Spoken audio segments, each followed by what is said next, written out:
Atos dos Apóstolos. Capítulo 24. Corinto. Durante o primeiro século da era cristã, Corinto foi uma das principais cidades, não somente da Grécia, mas do mundo. Gregos, judeus e romanos, juntamente com viajantes de todas as terras, apinhavam-se nas suas ruas, intensamente entregues às atividades e aos prazeres. Grande centro comercial, situado com fácil acesso a todas as partes do Império Romano, era um importante lugar para o estabelecimento de monumentos para Deus e sua verdade. Entre os judeus que haviam fixado residência em Corinto, achavam-se Áquila e Priscila, que se distinguiram posteriormente como zelosos obreiros de Cristo. Vindo a conhecer o caráter dessas pessoas, Paulo ficou com eles. Logo no princípio de seu trabalho nesse ponto de sua viagem, Paulo viu de todos os lados sérios obstáculos ao progresso de sua obra. A cidade estava quase inteiramente entregue à idolatria. Vênus era a divindade favorita, e com a adoração de Vênus estavam relacionados muitos ritos e cerimônias degradantes.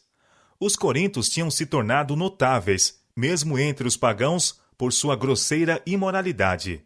Parecia que sua preocupação ou cuidado não ia além dos prazeres e passatempos do momento. Em sua pregação do Evangelho em Corinto, o apóstolo seguiu um sistema diferente do que assinalara seu trabalho em Atenas. Neste lugar, procurara ele adaptar seu estilo ao caráter de seu auditório. A lógica opusera lógica, responder à ciência com ciência, à filosofia com filosofia. Considerando o tempo assim gasto e concluindo que seu ensino em Atenas fora pouco produtivo, decidiu seguir outro plano de trabalho em Corinto. Nos seus esforços para atrair a atenção dos descuidados e indiferentes, decidiu evitar discussões e argumentos elaborados, e nada se propor saber entre os coríntios, senão a Jesus Cristo, e este crucificado.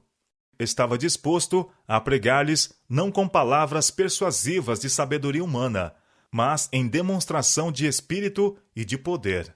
1 Coríntios capítulo 2, versos 2 e 4. Jesus, a quem Paulo estava prestes a apresentar perante os gregos em Corinto, como o Cristo, era um judeu de origem humilde, criado em uma cidade proverbial por sua perversidade. Havia sido rejeitado por sua própria nação, sendo afinal crucificado como malfeitor. Os gregos criam na necessidade do reerguimento da raça humana, mas consideravam o estudo da filosofia e da ciência como o único meio de atingir a verdadeira elevação e honra. Poderia Paulo levá-los a crer que a fé no poder desse obscuro judeu elevaria e enobreceria cada faculdade do ser? Para o entendimento de multidões que vivem no presente, a cruz do Calvário está cercada de sagradas recordações. Santas associações estão relacionadas com as cenas da crucifixão. Mas nos dias de Paulo, a cruz era olhada com sentimentos de repulsa e horror. Exaltar como o Salvador da humanidade aquele que havia encontrado a morte sobre a cruz poderia, naturalmente, despertar o ridículo e a oposição. Paulo bem sabia como sua mensagem seria considerada, tanto pelos judeus como pelos gregos de Corinto. Nós pregamos a Cristo crucificado, admitiu ele, que é escândalo para os judeus e loucura para os gregos. 1 Coríntios capítulo 1, verso 23. Entre seus ouvintes judeus, haviam muitos que ficariam irados com a mensagem que ele estava para proclamar. Na avaliação dos gregos, suas palavras seriam absurda loucura. Ele seria considerado como um débil mental ao tentar mostrar como a cruz poderia ter alguma relação com o reerguimento da raça ou a salvação da humanidade. Mas para Paulo, a cruz era o único objeto de supremo interesse. Desde que fora detido em sua carreira de perseguição contra os seguidores do crucificado Nazareno, jamais cessara de se gloriar na cruz. Nesse tempo fora-lhe dada uma revelação do infinito amor de Deus, como revelado na morte de Cristo, e maravilhosa transformação tinha se operado em sua vida, pondo em harmonia com o céu todos os seus planos e propósitos. Desde esse momento, tornara-se um novo homem em Cristo. Ele sabia por experiência pessoal que quando um pecador uma vez contempla o amor do Pai, como se vê no sacrifício de seu Filho, e se rende à divina influência, tem lugar uma mudança de coração e, desde então, Cristo é tudo em todos. Por ocasião de sua conversão, Paulo foi inspirado com um incontido desejo de ajudar seus semelhantes a contemplar a Jesus de Nazaré como Filho do Deus vivo, poderoso para transformar e para salvar. Desde então, sua vida fora inteiramente dedicada ao esforço para retratar o amor e o poder do crucificado. Seu grande coração de simpatia abrangeu todas as classes. Eu sou devedor, declarou, tanto a gregos como a bárbaros, tanto a sábios como a ignorantes. Romanos capítulo 1, verso 14. O amor para com o Senhor da glória, a quem tão implacavelmente perseguira na pessoa de seus santos, era o princípio que atuava em sua conduta, o motivo que o impelia. Se acontecia afrouxar o seu amor no caminho do dever, um olhar à cruz e ao amor admirável ali revelado era suficiente para fazê-lo cingir os lombos de seu entendimento e impeli-lo na senda da renúncia de si mesmo. Eis o apóstolo pregando na sinagoga de Corinto, argumentando com os escritos de Moisés e dos profetas, e levando seus ouvintes até ao advento do prometido Messias. Consideremos como ele tornou clara a obra do Redentor como o grande sumo sacerdote da humanidade. Aquele que, mediante o sacrifício da sua própria vida, fez expiação pelo pecado de uma vez por todas e assumiu seu ministério no santuário celestial. Os ouvintes de Paulo foram levados a compreender que o Messias, por cujo advento haviam eles estado a suspirar, tinha já vindo, que sua morte fora o antítipo de todas as ofertas sacrificais e que seu ministério no santuário do céu era o grande objeto que projetava sua sombra para o passado e tornava claro o ministério do sacerdócio judaico. Paulo testificou aos judeus que Jesus era o Cristo. Baseando-se nas escrituras do Antigo Testamento, mostrou que, de acordo com as profecias e com a universal expectativa dos judeus, o Messias seria da linhagem de Abraão e de Davi. Então traçou a descendência de Jesus, do patriarca Abraão, ao salmista real. Leu o testemunho dos profetas referente ao caráter e obra do prometido Messias, e a maneira como seria recebido e tratado na terra. Mostrou então que todas essas predições tinham sido cumpridas na vida, ministério e morte de Jesus de Nazaré. Paulo mostrou que Cristo tinha vindo para oferecer salvação, antes de tudo, à nação que aguardava a vinda do Messias, como a consumação e glória de sua existência nacional. Mas essa nação havia rejeitado aquele que lhe teria dado vida e tinha escolhido outro líder, cujo reino terminaria em morte. Ele procurou impressionar seus ouvintes com o fato de que somente o arrependimento poderia salvar a nação judaica da ruína impendente. Revelou-lhes a ignorância do significado dessas passagens, de que principalmente se orgulhavam e se gloriavam de entender profundamente. Recriminou-lhes o mundanismo, o amor a posições, títulos e ostentação e seu anormal egoísmo. No poder do Espírito, Paulo relatou a história de sua própria miraculosa conversão e de sua confiança nas Escrituras do Antigo Testamento, que tão completamente se haviam cumprido em Jesus de Nazaré. Suas palavras foram faladas com solene fervor, e seus ouvintes não podiam deixar de compreender que ele amava com todo o coração o Salvador crucificado e ressurgido. Viam que sua mente estava centralizada em Cristo, que toda a sua vida estava unida a seu Senhor. Tão impressivas foram suas palavras que somente os que estavam cheios do mais amargo ódio contra a religião cristã não se deixaram mover por elas. Mas os judeus de Corinto fecharam os olhos às provas tão claras apresentadas pelo apóstolo e recusaram atender seus apelos. O mesmo espírito que os havia levado a rejeitar a Cristo encheu-os de ira e fúria contra seu servo. Não o houvesse Deus especialmente protegido para que ele pudesse continuar levando a mensagem do Evangelho aos gentios e teriam posto fim à sua vida. Mas, resistindo e blasfemando eles, sacudiu os vestidos e disse-lhes: O vosso sangue seja sobre a vossa cabeça. Eu estou limpo, e desde agora parto para os gentios. E saindo dali, entrou em casa de um homem chamado Tito Justo, que servia a Deus e cuja casa estava junto da sinagoga. Atos capítulo 18, verso 7. Silas e Timóteo desceram da Macedônia para ajudar Paulo e juntos trabalharam pelos gentios. Aos pagãos, bem como aos judeus, Paulo e seus companheiros pregaram a Cristo como o Salvador da raça caída. Evitando o arrazoado, complicado e sutil, os mensageiros da cruz demoraram-se nos atributos do Criador do mundo, o supremo governador do universo. Coração inflamado com o amor de Deus e de seu Filho, eles apelavam aos pagãos para contemplarem o infinito sacrifício feito em favor do homem. Sabiam que, se os que tinham por tanto tempo estado a tatear nas trevas do paganismo pudessem apenas ver a luz a jorrar da cruz do Calvário, seriam atraídos para o Redentor. E eu, quando for levantado da terra, declarou o Salvador, todos atrairei a mim. João capítulo 12, verso 32. Os obreiros do Evangelho em Corinto reconheceram os terríveis perigos que ameaçavam aqueles por quem estavam trabalhando. E foi com um senso de responsabilidade que sobre eles repousava que apresentaram a verdade como é em Jesus. Límpida, clara e decidida foi sua mensagem. Um cheiro de vida para a vida ou de morte para a morte. E não apenas em suas palavras, mas em sua vida diária, era o Evangelho revelado. Anjos cooperavam com eles, e a graça e poder de Deus eram vistos na conversão de muitos. E Crispo, principal da sinagoga, creu no Senhor com toda a sua casa. E muitos dos coríntios, ouvindo-o, creram e foram batizados. Atos capítulo 18, verso 8. O ódio com que os judeus haviam sempre olhado os apóstolos foi então intensificado. A conversão e o batismo de Crispo tiveram o efeito de exasperar em vez de convencer esses obstinados oponentes. Não podiam apresentar argumentos que refutassem a pregação de Paulo, e à falta de tais provas recorreram ao engano e maldosos ataques.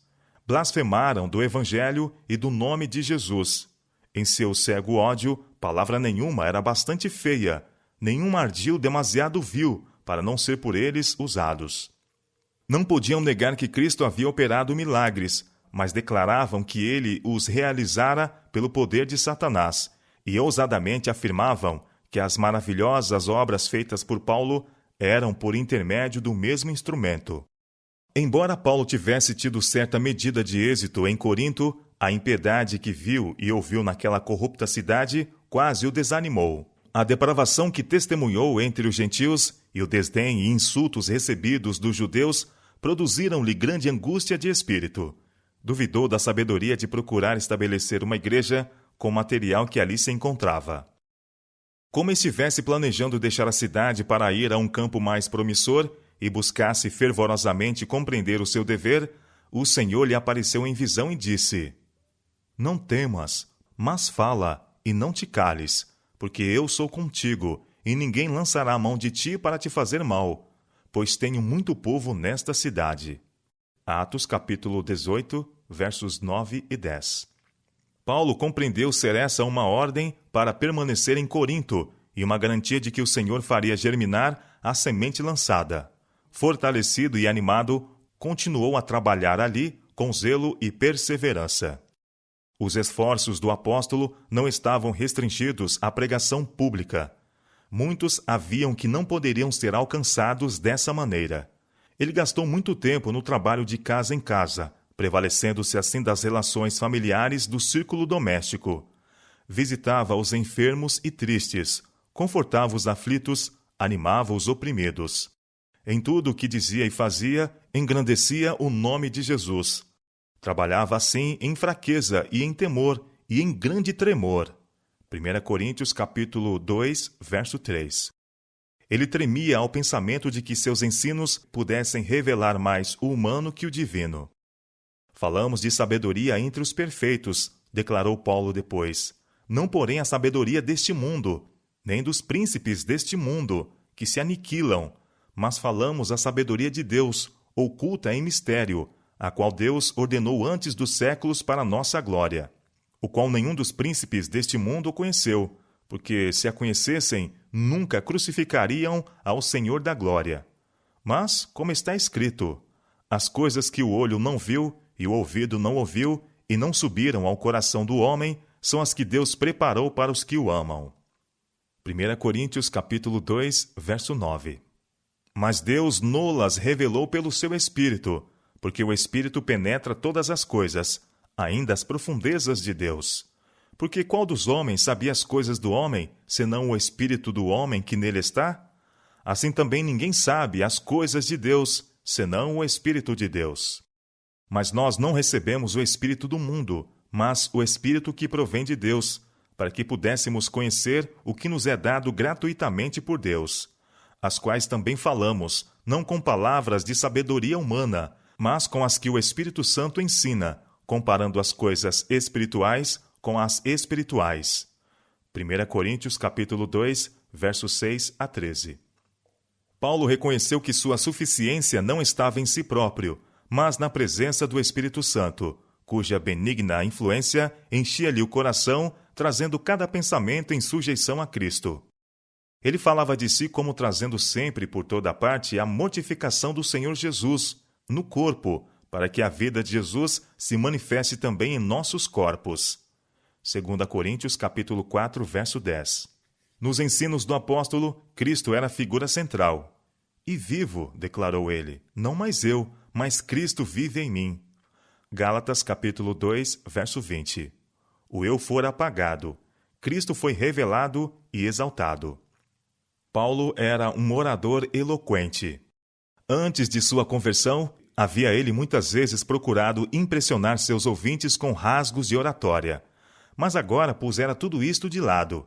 Em vez de se demorar em descrições poéticas e fantasiosas representações que poderiam lisonjear os sentidos e alimentar a imaginação, mas que não encontrariam eco na experiência diária, buscava ele, pelo uso de linguagem simples, convencer os corações com as verdades de importância vital.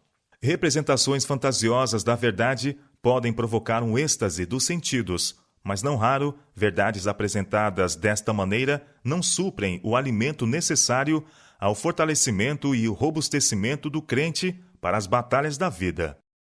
As necessidades imediatas, as provas presentes das pessoas em conflito, devem ser enfrentadas com instrução prática e sadia, com base nos princípios fundamentais do cristianismo.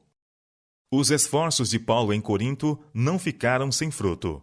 Muitos abandonaram a adoração dos ídolos para servirem ao Deus vivo, e uma grande igreja se alistou sob a bandeira de Cristo. Alguns foram salvos dentre os mais devassos gentios e tornaram-se monumentos da misericórdia de Deus e da eficácia do sangue de Cristo para limpar do pecado.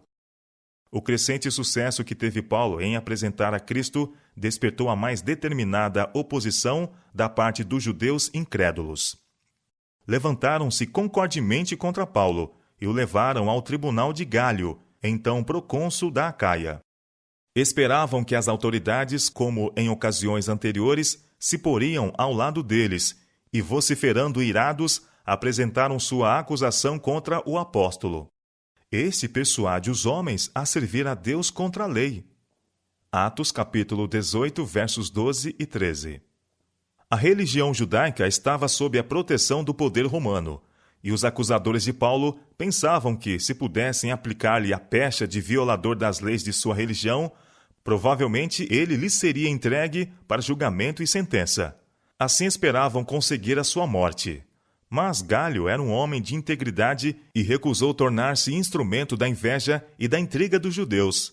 Aborrecido com sua hipocrisia e justiça própria, não tomou conhecimento da acusação. Como Paulo se preparasse para falar em defesa própria, Gálio lhe disse não ser necessário. Então, voltando-se para os irados acusadores, disse: Se houvesse, ó judeus, algum agravo ou crime enorme, com razão vos sofreria. Mas, se a questão é de palavras e de nomes e da lei que há entre vós, vede-o vós mesmos, porque eu não quero ser juiz dessas coisas. E expulsou-os do tribunal. Atos capítulo 18, versos 14 a 16. Tanto judeus como gregos haviam ansiosamente esperado pela decisão de Gálio, e sua imediata rejeição do caso, como sendo destituído de qualquer interesse público, foi o sinal de retirada dos judeus mal-sucedidos e irados. A decidida atitude do procônsul abriu os olhos à vociferante multidão que estivera a incitar os judeus. Pela primeira vez, durante os trabalhos de Paulo na Europa, a multidão tomou seu partido. diante das próprias vistas do procônsul e sem interferência de sua parte, acometeram violentamente contra o mais preeminente dos acusadores do apóstolo. Então todos agarraram Sóstenes, principal da sinagoga, e o feriram diante do tribunal. E a Galho nada dessas coisas o incomodava. Atos capítulo 18, verso 17. Assim, obtiveram o cristianismo assinalada a vitória. Paulo, depois disso, permaneceu ainda ali muitos dias. Tivesse o apóstolo sido a esse tempo obrigado a deixar Corinto, e os conversos à fé de Jesus teriam sido colocados em perigosa posição. Os judeus ter-se-iam empenhado em aproveitar a vantagem obtida, até mesmo a exterminação do cristianismo naquela região.